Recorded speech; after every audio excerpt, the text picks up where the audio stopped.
I knew the moment I stepped onto that plane something was already wrong. It wasn't the turbulence or the strange look the man in the first row gave me. No.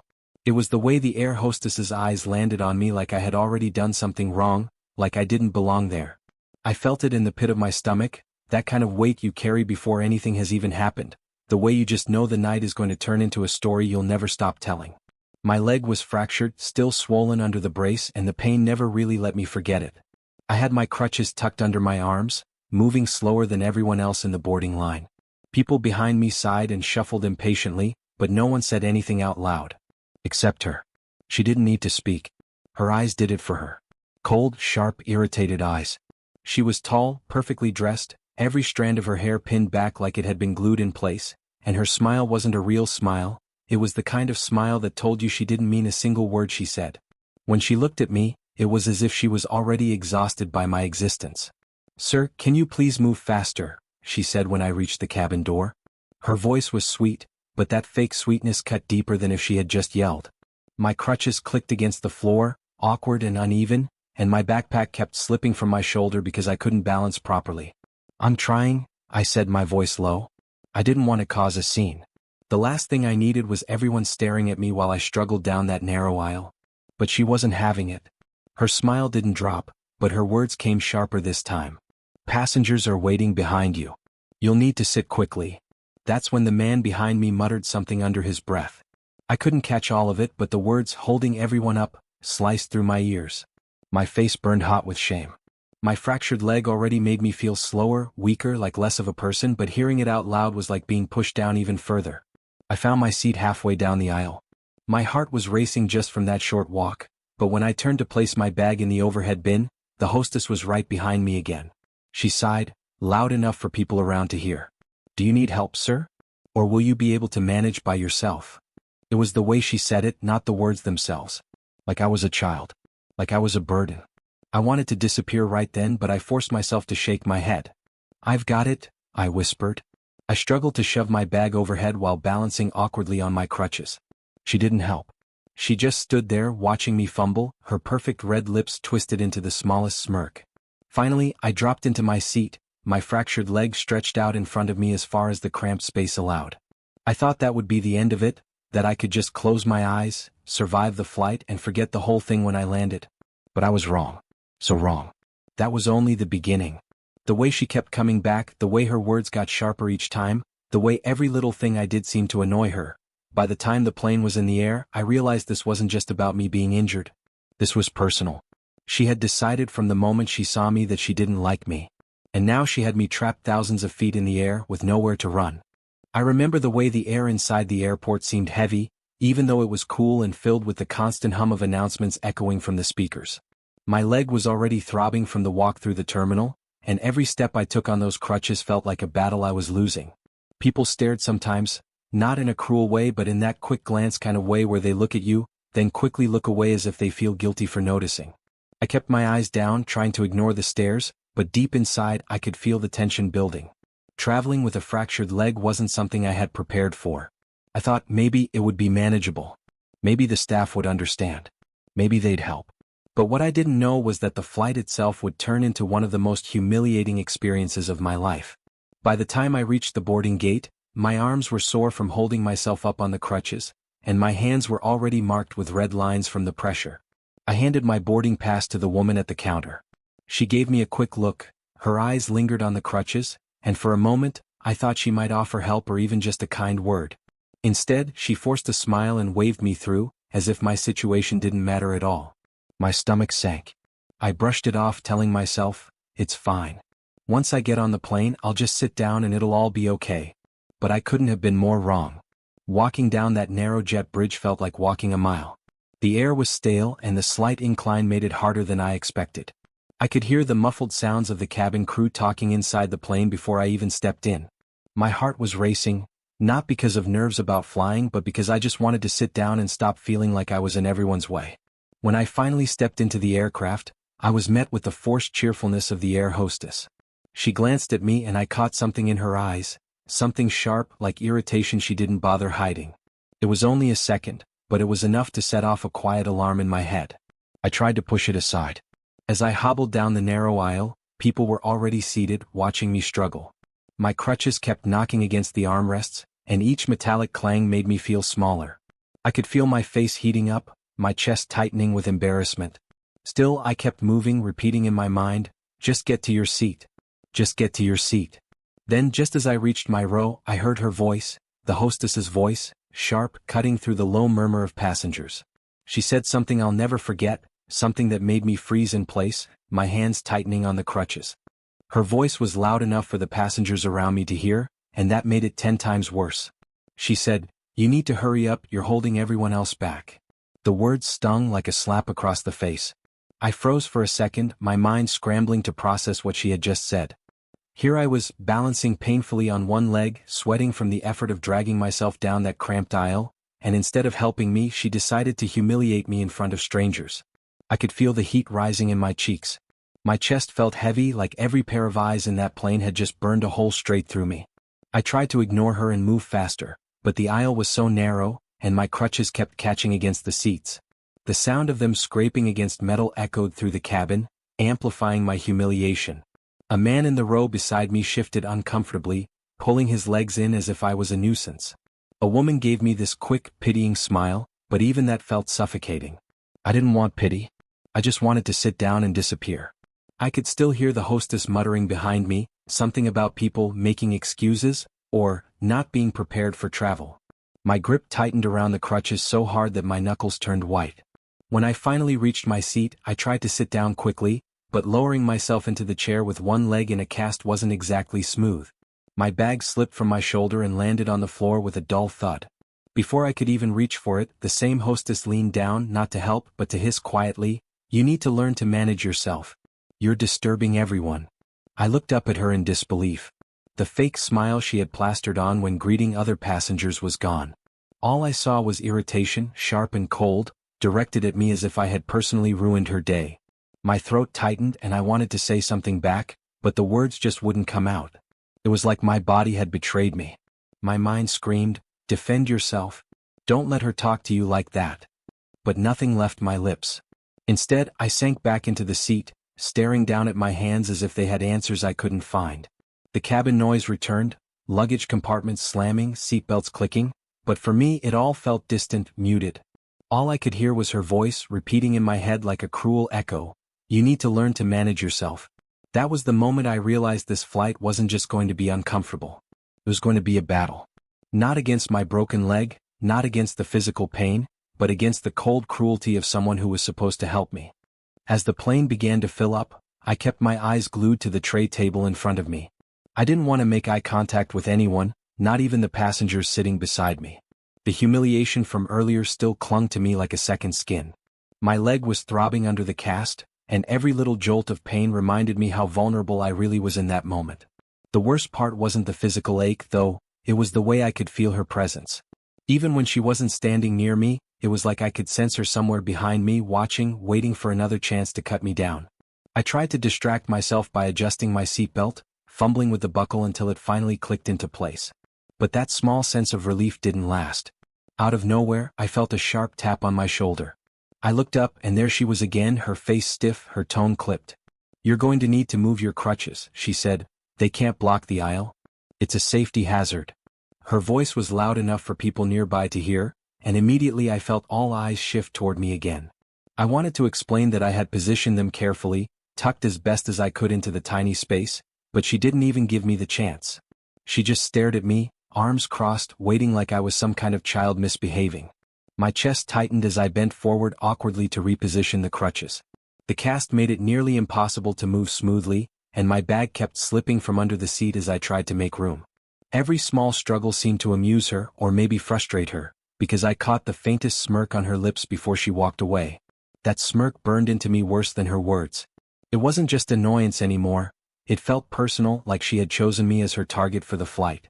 For a moment, I considered pressing the call button above my head, maybe asking for a different hostess or explaining how uncomfortable and embarrassed I felt. But then a thought hit me, what if they all sided with her? What if they thought I was overreacting? The idea of being dismissed or worse, laughed at, was unbearable. So I stayed quiet, gripping the armrest until my nails dug into the fabric. The engines roared to life, and as the plane taxied down the runway, my heart wasn't racing from the thrill of takeoff like it usually did, it was pounding with dread. The reality set in, I was trapped. Trapped thousands of feet in the air, with nowhere to go, no way to escape her. This wasn't like being bullied at school or at work where you could at least walk away for a while. On that plane, in that confined space, I had no choice but to endure whatever came next. And deep down I already knew, it was only going to get worse. The plane lifted off, pressing me back into my seat, and I tried to focus on the hum of the engines instead of the storm brewing in my chest. For a few minutes, I convinced myself maybe she'd leave me alone now. Maybe she'd get busy with the other passengers, serving drinks, handing out snacks, and forget I even existed. But that fragile hope shattered when I saw her walking down the aisle with the cart. Her expression was polite, even warm as she smiled at people, asking what they'd like to drink. Yet the closer she got to my row, the more that warmth drained away. By the time she reached me, her face had hardened again. I forced a small smile and asked quietly if I could have some water. She looked at me like I had asked her for something outrageous. "You'll have to wait," she said, her tone sharp. "You're not the only one on this flight." Then she turned her attention to the man sitting next to me, her smile reappearing like she could flip it on and off at will. My chest tightened again, the humiliation washing over me in waves. The man beside me gave me a quick, awkward glance, then focused back on his drink as if pretending he hadn't heard. I sat there in silence, my throat dry but my mind boiling. It wasn't about the water. It wasn't even about the words she used. It was about the way she delivered them, cold, dismissive, making me feel like less than a person. I tried to reason with myself. Maybe she was having a bad day. Maybe she didn't mean it the way it sounded. But the longer I thought about it, the less convincing those excuses felt. Her attitude toward me wasn't random. She had decided, the moment she saw my crutches, that I was a problem. And now she was determined to make me feel like one. I shifted in my seat, trying to get comfortable, but the cast made it nearly impossible. The throbbing in my leg was only getting worse, and every small movement reminded me how helpless I was. When she finally returned with another round of drinks, I didn't even bother asking again. I just stared out the window, pretending to be lost in thought, even though inside I was screaming. Part of me wanted to stand up and shout, to call her out in front of everyone, to make her feel the same humiliation she had forced on me. But another part of me, the part weighed down by the cast, the stairs, and the claustrophobic reality of being stuck on that plane, kept me quiet. And that silence became heavier than anything I had ever carried. It was then, in that moment of stillness, that I realized something strange. The way she looked at me, the way she spoke, it wasn't just rudeness. It was deliberate, calculated, like she wanted me to break. It was more than unkindness, it felt personal. Too personal. And that thought terrified me in a way I couldn't explain. The hours dragged on, and every minute felt like a test of endurance. My leg throbbed under the cast, my back ached from the stiff seat, and yet none of that compared to the mental weight pressing down on me. I could hear her voice every time she passed by, that same sharp tone that cut through the air like a knife. To everyone else she was polite, almost charming. She laughed with some of the passengers, leaned in close when an older woman needed help with her seatbelt, even crouched down to reassure a crying child. But when her eyes landed on me, all of that melted away. The fake sweetness was replaced with a cold look that made me feel smaller than I had in years. At one point, she leaned over me to adjust something in the overhead bin, and under her breath she whispered, "People like you make everything harder for the rest of us." My stomach dropped. I froze, not sure if anyone else had heard her. The cabin around me was alive with the chatter of passengers and the rattling of trays, but in that instant, it felt like the world had gone silent. Those words weren't just rude, they were venomous, like she wanted them to sink deep inside me and stay there. I wanted to believe I had misheard her. I wanted to tell myself maybe my mind was playing tricks on me, twisting her words. But the way she looked at me afterward, a quick, fleeting smirk before walking away, told me I hadn't imagined it. She had meant every single word. The worst part was the isolation. I glanced around the cabin, searching for someone who might have noticed, someone whose eyes might meet mine with understanding, but no one was paying attention. The passengers near me were absorbed in their books, their headphones, their meals. To them, I was invisible. My suffering was invisible. The silence around me turned into a cage. I couldn't escape her words and I couldn't fight back. Every time I thought of speaking up, of pressing that little button above my head and asking for help, I pictured the looks I might get, the disbelief, the subtle eye rolls. What if they didn't believe me? What if they thought I was exaggerating? That kind of dismissal would crush me worse than the bullying itself. So, I sat there, quiet, my hands trembling slightly against the armrest, trying to hold myself together. But deep down something was shifting. Her cruelty wasn't just pushing me down, it was lighting a spark inside me. A dangerous spark. Because the more she tried to break me, the more I felt this stubborn fire in my chest refusing to let her win. And that fire, though faint at first, was only growing stronger with every passing minute. I don't know exactly when the shift happened, but somewhere in the middle of that flight, my fear started turning into something else. Something sharper. Every cruel glance she gave me, every dismissive word, every whisper meant to cut me down, it all stacked inside me like fuel waiting for a spark. I wasn't just humiliated anymore, I was angry. Angry at her, angry at the way no one seemed to notice, angry at myself for sitting there in silence while she chipped away at me. The anger didn't erase the pain, but it gave me something to hold on to besides the sinking helplessness. It was during meal service that things finally reached a breaking point. She came down the aisle again, smiling at passengers, handing out trays. When she got to my row, I watched her set meals down for the others, asking if they needed anything extra. Then when it came to me, she paused. She looked at me, then at the cast, and without a word, she dropped the tray onto my table with a clatter that made a few heads turn. The food nearly slid off the edge and some of the plastic utensils clattered to the floor. I instinctively tried to catch them, fumbling awkwardly because of the crutches leaning against my seat. Before I could even ask for another set, she said, loud enough for the nearby passengers to hear, "Try not to make a mess this time." The words cut through me, sharp and deliberate. My face burned, and I felt the eyes of strangers flick toward me, curious, confused, but then quickly darting away as if they didn't want to get involved. I sat frozen, staring at the tray, the smell of reheated food rising up and making me nauseous. My heart was pounding so hard I could hear it in my ears. That was the moment I realized she wanted a reaction. She wanted me to snap, to yell, to cause a scene so she could twist it around and make me look like the problem. That's why she spoke louder. That's why she smirked afterward, just for me to see. But I didn't give her what she wanted. Not then. I picked up the tray carefully, fixed it on the table, and forced myself to stay calm even as my hands shook. My silence wasn't weakness anymore. It was resistance. Because if I broke, she would win. Still, I couldn't help but wonder why. Why me? Why single me out when she had an entire plane full of people to charm or ignore? It didn't make sense, unless there was more to it. And as much as I wanted to believe it was just random cruelty, some part of me knew it wasn't. Something about the way she looked at me, the way she seemed almost satisfied when she saw me squirm, told me this wasn't just about inconvenience. It was personal. But I couldn't figure out why. Not yet. By the time the cabin lights dimmed and most passengers settled into a quiet rhythm, some sleeping, some watching movies, some reading, I was still wide awake. My body was exhausted, but my mind wouldn't rest. Every time I closed my eyes, I heard her voice again, dripping with disdain. I saw her smirk, the way she seemed to savor every chance she got to humiliate me. And as I sat there in the dark, I started to replay the details, the little things I'd brushed off before but now couldn't ignore. She didn't just glance at me like any other passenger. She studied me. Every move I made, every awkward shift as I tried to balance my crutches, every time I winced from the pain in my leg. She was watching. Waiting. It was too deliberate to be random. And then another thought crept in, one that made my chest tighten. What if this wasn't about me as a passenger at all? What if she had seen me before? My mind raced back to the airport, the way she had looked at me even before I boarded. There was recognition in her eyes, I could see it clearly now. Not the blank, professional look of someone scanning a boarding pass, but the sharp, pointed gaze of someone who already had an opinion about me. I tried to think if we had ever crossed paths. Did I know her from somewhere? A hospital? A store? School? My memory was foggy, and the harder I tried to piece it together, the more restless I felt. Suddenly, a small noise pulled me out of my thoughts. It was her voice again, but quieter this time, just behind me.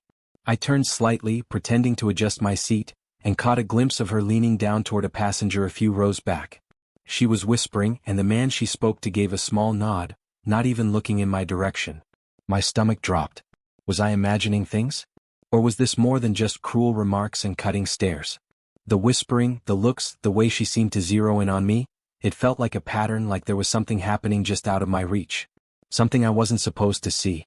I gripped the armrest tightly, my nails digging into the plastic as the realization sank in. This wasn't just bullying anymore. This was something else. Something I didn't understand yet. And for the first time since the flight began, I felt a chill crawl up my spine that had nothing to do with the air conditioning. I sat frozen in my seat, staring ahead while my ears strained to catch even the faintest sound from behind me. The whispering stopped, and when I finally dared to shift my eyes, she was standing upright again, straightening her uniform as if nothing had happened.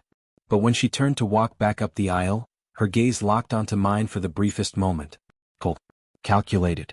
It wasn't the look of someone caught in the middle of routine work, it was the look of someone who wanted me to know I was being watched. I swallowed hard, my throat dry, and tried to calm the panic rising inside me. I told myself it didn't mean anything. Flight attendants talk to passengers all the time, right? It could have been about a drink, a meal, anything ordinary. But the nod I'd seen, the way the man hadn't even glanced at her, it replayed in my mind like a scene burned into film. It wasn't ordinary. It was planned. The plane felt smaller by the minute. The walls of the cabin seemed to close in, the rows stretching endlessly but offering no escape. I shifted in my seat, my leg throbbing with every movement, and the cast felt heavier than ever. I couldn't run, couldn't hide, couldn't even move freely. I was stuck and she knew it. That's what terrified me most, she knew I was trapped. At one point she walked by again, her steps slow, deliberate.